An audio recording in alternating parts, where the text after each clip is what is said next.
আসসালামু আলাইকুম। English agro ফার্মের নতুন ভিডিওতে স্বাগতম।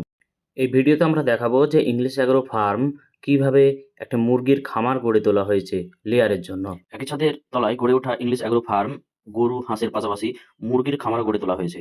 এখানে যে মুরগির খামার গড়ে তোলা হয়েছে, মোটামুটি এখানে ৫০০ মুরগির ক্যাপাসিটি করে গড়ে তোলা হয়েছে। আপনারা যে রং করা ঘরটা দেখতে পাচ্ছেন, ওপরে চাটাই আর নিচে মোটামুটি ৬ ফুট উচ্চতা সহ গাঁথা রয়েছে ইট।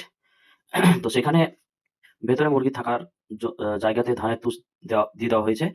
আর যেখানে মাঝে, মাঝে আ আ স্প্রে করতে হয়, আশেপাশে ফরমালিন স্প্রে করতে হয়।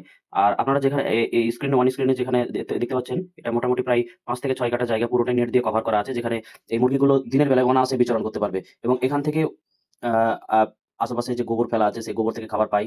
আমাদের এখানে আম লেয়ার গ্রোয়ার, তাছাড়া পেঁপে পাতা, নিম পাতা, ঘাস, ধান, ভুসি, তারপরে চাল ইত্যাদি মুরগির খাবার দেওয়া। মুরগির এই খাবারের পাশাপাশি নিয়মিতভাবে পরিচর্যা করার জন্য ভ্যাকসিন দেওয়া, ক্যালসিয়াম, ভিটামিন দেওয়া অত্যন্ত প্রয়োজন। যেমন ভ্যাকসিনগুলোর মধ্যে রয়েছে R2B, তাছাড়া কৃমির ওষুধও প্রয়োজন আছে, যেমন পাইপারজিন বা অ্যালবোমার। ভিটামিন আমরা দিই, যেমন ব্রোটন ভেট বা লিপ 52, এই সমস্ত ওষুধগুলো মুরগির স্বাস্থ্যের পক্ষে খুবই উপকারী, যা দেওয়া তাদের একান্তই প্রয়োজন। মুরগিকে ঠিকভাবে পরিচর্যা না করলে মুরগিকে বিভিন্ন রকম রোগে অ্যাটাক করে থাকে।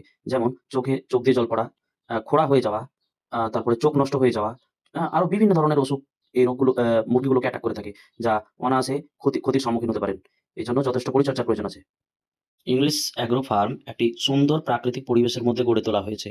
চাইলে আপনারাও এই ফার্ম গড়ে তুলতে পারেন, তবে এক্ষেত্রে পূর্ব অভিজ্ঞতার প্রয়োজন থাকতে পারে, যা না থাকলে মুরগির খামারে কিন্তু অনেক ঝুঁকির সম্ভাবনা থাকে। যাই হোক, আপাতত আজ এই পর্যন্তই। দেখা হবে পরের ভিডিওতে।